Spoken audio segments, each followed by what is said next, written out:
एक गांव में अर्जुन नाम का एक लड़का रहता था।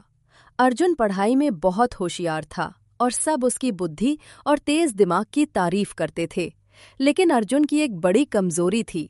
वो समय का सही उपयोग नहीं करता था। वो अपना ज्यादातर समय दोस्तों के साथ खेलने, मोबाइल पर गेम खेलने और बेकार की बातों में बिताता था। उसके माता पिता ने कई बार उसे समय की कीमत समझाने की कोशिश की, लेकिन अर्जुन को ये बात समझ नहीं आती थी। वो हमेशा सोचता, मेरे पास बहुत समय है, सब कुछ बाद में कर लूंगा, अभी तो मजे करने दो। एक दिन स्कूल में वार्षिक परीक्षा के नतीजे आए। इस बार अर्जुन के नंबर बहुत कम आए। जितनी उम्मीद थी उससे बहुत नीचे। जिस अर्जुन की टीचर तारीफ करते थे वही अब निराश हो गए। यहाँ तक कि उसके दोस्त भी उससे दूर होने लगे। घर लौटकर अर्जुन ने अपने माता पिता को रिपोर्ट कार्ड देखते हुए निराश देखा। अर्जुन को खुद पर गुस्सा आया, लेकिन उसे समझ नहीं आया कि अब आदत कैसे बदले। उस रात अर्जुन अपने दादाजी के पास गया, जो गांव के सबसे समझदार और सम्मानित बुजुर्ग थे। दादाजी के पास बैठकर अर्जुन ने अपनी परेशानी बताई और कहा, दादाजी, मैं समझ नहीं पा रहा कि मैं इस बार फेल कैसे हो गया, जबकि मैं एक अच्छा छात्र हूँ। दादाजी मुस्कुराए और बोले, बेटा, समस्या ये नहीं कि तुम अच्छे छात्र नहीं हो। समस्या ये है कि तुमने समय को हल्के में लिया। समय बहुत कीमती होता है। अगर इसका सही उपयोग करो तो सफलता मिलती है, और अगर इसे बर्बाद करो तो ये पीछे खींच लेता है।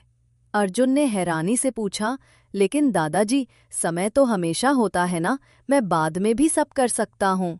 दादाजी गंभीर होकर बोले, नहीं बेटा, समय नदी के बहते पानी जो बह गया वो कभी वापस नहीं आता। चलो, मैं तुम्हें एक कहानी सुनाता हूँ जिससे तुम्हें समय की कीमत समझ में आएगी। दादाजी ने कहानी शुरू की। बहुत समय पहले विक्रम नाम का एक शक्तिशाली राजा था। उसके पास बहुत धन दौलत, भव्य महल और ढेरों नौकर थे, लेकिन उसे भी समय बर्बाद करने की आदत थी। वह देर से उठता, दरबार की जगह दोस्तों के साथ समय बिताता और हर काम कल पर टाल देता। एक दिन एक साधु उसके दरबार में आया और बोला, राजा जी, आपके पास सब कुछ है, लेकिन आप अपनी सबसे कीमती चीज समय को बर्बाद कर रहे हैं। अगर आपने इसे सही से नहीं अपनाया तो एक दिन आपको पछताना पड़ेगा। राजा हंसते हुए बोला, मेरे पास बहुत समय है, मैं जब चाहूं तब कर सकता हूं। साधु ने चेतावनी दी, समय को हल्के में मत लो, ये सबसे बड़े राजाओं को भी बर्बाद कर सकता है। लेकिन राजा ने बात नहीं मानी। सालों बीत गए, राजा बूढ़ा हो गया, उसका स्वास्थ्य बिगड़ गया, सेना हारने लगी और जनता का विश्वास भी खो गया। तब राजा को समझ आया कि उसने अपना समय बेकार की चीजों में गंवा दिया। वह उस साधु को ढूंढने निकला, लेकिन वह कहीं नहीं मिला। अब राजा को पश्चातावा हुआ, लेकिन तब तक बहुत देर हो चुकी थी।